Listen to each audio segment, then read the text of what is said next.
Nicole, you watch household equity ownership and speculative market participation over at Smead Capital. What are they telling you right now with regard to the market? Yeah, thanks for having me, Greg. So if you look back, the Federal Reserve publishes a lot of this data. It goes back to 1952. We're a young country. That's kind of old data in my mind.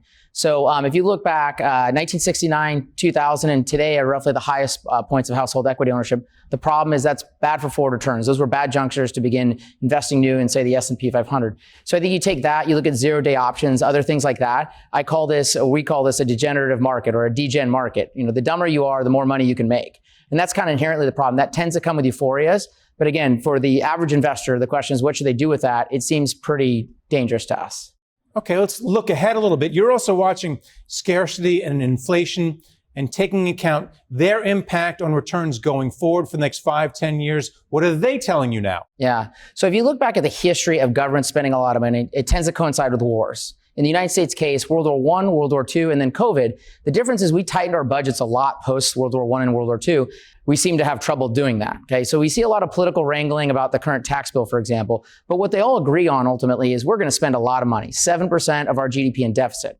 So people have been wondering why our economy hasn't been running into trouble. I mean, we had this big tariff scare in the springtime. Why not a tough economy?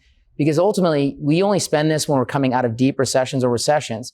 So the question is, can you get a recession if you're spending this kind of money? So far, the argument is no. The problem is that's current demand. It's got to be paid back later. Look at the bond market. They're starting to worry about it. The issue is, I don't think the stock market's woken up to that risk yet. Okay, let's talk about the stock market. A lot of people were expecting that transition from growth to value. Yeah. They thought it was there before Liberation Day, and then after Liberation Day, it seems as though the Magnificent Seven has taken the market back up. Yeah. What are you seeing right now? What gives you hope as a value investor that the change, the passing of the baton, if you will, is at hand for value investors? Yeah, it's a wonderful question. Envy is the worst of all sins because you'll never have any fun.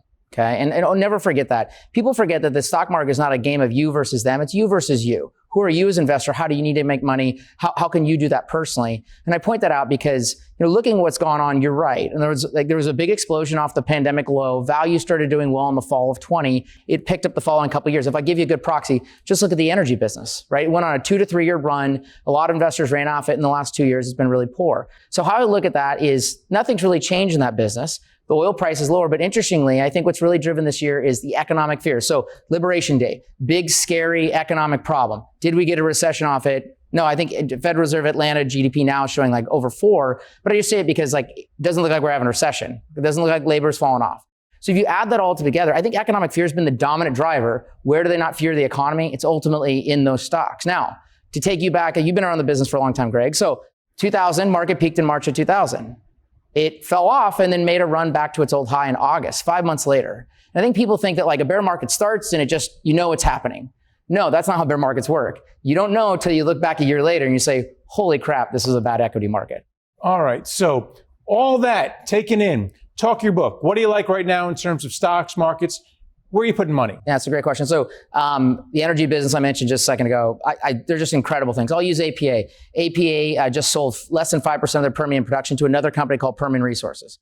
If I comp that market value in their entire Permian book, it's $12 billion. The stock's a $6 billion market cap. I could pay off their debt. I could give you 100% of your market cap back. I still got Egypt. I got 3 other assets in Suriname, Uruguay, and Alaska. Now, here's why I say that. Why are private land assets in the oil business trading like marketable securities?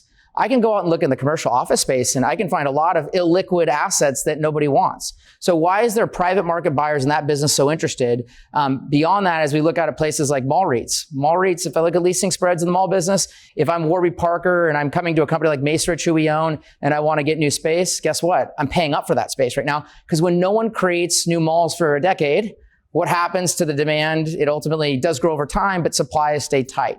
So we like that what we think a lot of this spending and the economy continue to grow, even though it's done abnormally in some cases, is that the supply for a lot of tangible goods, whether we're talking about energy, mall REITs, let's use home builders. People worried about the economy, and yet supply of housing for Lennar, D.R. Horton, and NVR, it's just not growing. I'll give you one other stat that should tickle your listeners and your viewers. If you look at people talk about new homes for sale are biggest they've been since I think 2007. 75% of those homes that they're counting as current inventory either haven't even begun to be built or are not finished. So the idea that we have this plethora of homes coming to the market, it's just not out there.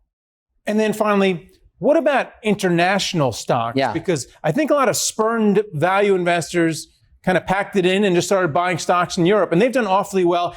Emerging market stocks as well. Yeah, financials have screamed in Europe, for example. It's what happens when banks really start to normalize their spending and like their cost to income ratios change. So for example, our largest holding in our international portfolio is a company called BAWAG. It's just a really good bank. They run high teens return on equity. It's funny enough, ran by an American. He went to University of Maryland, spends half each month there. Go Terps. But that being said, they just run a great bank. But what happened is those banks went from trading at very low book multiple, sub book. Now they're all producing 10 to maybe 16% return on equity. When you get that, people are going to pay higher prices. The other thing too is buybacks, which is tend to be an American feature. You're seeing that show up in the UK and in Germany and other places like Italy. So I think we're going to see good capital allocation. The idea of American exceptionalism is a myth. Okay. It's human exceptionalism. The question is, where is it showing up? All right. Well, thanks for coming on and talking about it. Good to see you, Greg.